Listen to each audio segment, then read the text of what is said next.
Hello friends, income tax के cases की series में आज जो केस हम डिस्कस करेंगे वो इस चीज़ को लेकर के है कि यदि किसी एसएससी को सेक्शन 153C का नोटिस इशू किया जाता है 7 फरवरी 2023 को और ये नोटिस एक ऐसे सेटिस्फेक्शन नोट के आधार पर है जो कि 1 अप्रैल 2021 के बाद रिकॉर्ड किया गया है, जैसा कि प्रेजेंट केस में 25 नवंबर 2022 को सेटिस्फेक्शन नोट रिकॉर्ड किया गया था। तो ऐसे केस में सेक्शन 153C सबसेक्शन 3 के मुताबिक एसएससी को सेक्शन 153C में असेस किया जा सकता है या रेवेन्यू को एसएससी की असेसमेंट करने के लिए सेक्शन 148 का सहारा लेना चाहिए था। यही इशू प्रेजेंट केस में ऑनरेबल मद्रास हाई कोर्ट ने अपने एक case her Govind versus assistant commissioner of income tax and others के केस में डिसाइड किया। ये केस 485 ITR पेज नंबर 509 पर रिपोर्ट हुआ और इस केस का जजमेंट 28 अक्टूबर 2025 को आया। प्रेजेंट केस में एसएससी को जो सेक्शन 153C के नोटिसेस इशू किए गए थे असेसमेंट ईयर 2013-14 से लेकर के 2019-20 तक, उनके अगेंस्ट मद्रास हाई कोर्ट में रिट पिटीशन दायर करी।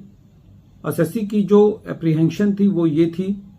कि क्योंकि जो सर्च हुई वो 29 जनवरी 2019 को हुई किसी और एसएससी के यहाँ, और उस सर्च के आधार पर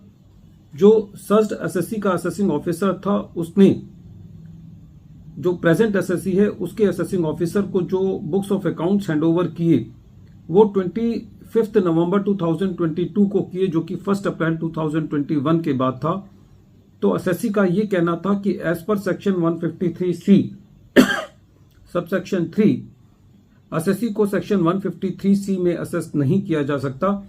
एसएससी की असेसमेंट सेक्शन 148 में होनी चाहिए थी। जब ये मैटर मद्रास हाई कोर्ट ने सुना तो इस पर जो रेवेन्यू की दलील थी वो ये थी कि क्योंकि प्रेजेंट केस में जो सर्च हुई है वो 29 जनवरी 2019 को हुई है, तो इसलिए जो ओरिजिनल सर्च की डेट जो है वो देखी जानी चाहिए, और क्योंकि वो सर्च 1 अप्रैल 2021 से पहले हुई है तो इसलिए एसएससी के ऊपर सेक्शन 153C बनता है। लेकिन एसएससी का ये कहना था कि जो अदर एसएससी होता है उसके केस में जो handing over of the material है उसकी डेट ही डेट ऑफ सर्च मानी जाती है एनी अदर एसएससी के केस में। तो क्योंकि वो 1 अप्रैल 2021 के बाद की है तो इसलिए एसएससी के ऊपर सेक्शन 153C की असेसमेंट्स नहीं बनती। जब ये मैटर कोर्ट ने सुना तो कोर्ट का ये कहना था कि सेक्शन 153A सबसेक्शन 1 का सेकंड प्रोविजो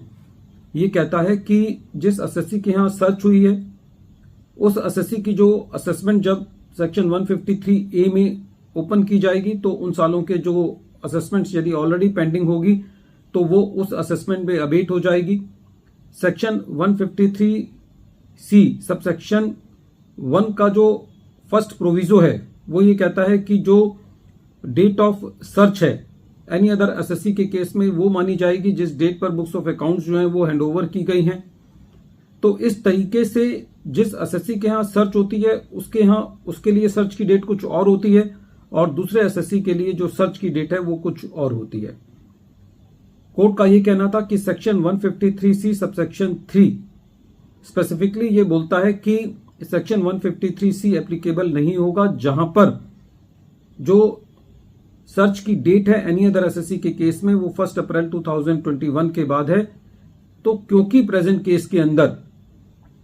जो handing over of the material है वो 1 अप्रैल 2021 के बाद किया गया है तो एसएससी की असेसमेंट सेक्शन 153C में नहीं की जा सकती।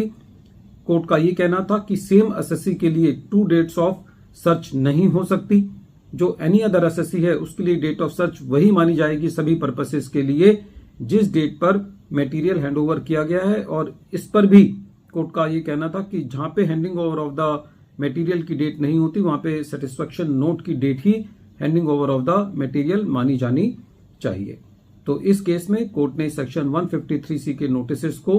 क्वेश किया ये कहते हुए कि एसएससी की असेसमेंट सेक्शन 153C में नहीं बनती, 148 में बनती है। वीडियो के अंत में एक बार फिर मैं केस का नाम रिपीट कर रहा हूं, केस का नाम है Hari Govind versus assistant commissioner of income tax and others, और ये केस 485 ITR पेज नंबर 509 पर रिपोर्ट हुआ और इस केस का जजमेंट 28 अक्टूबर 2025 को आया। Thank you friends.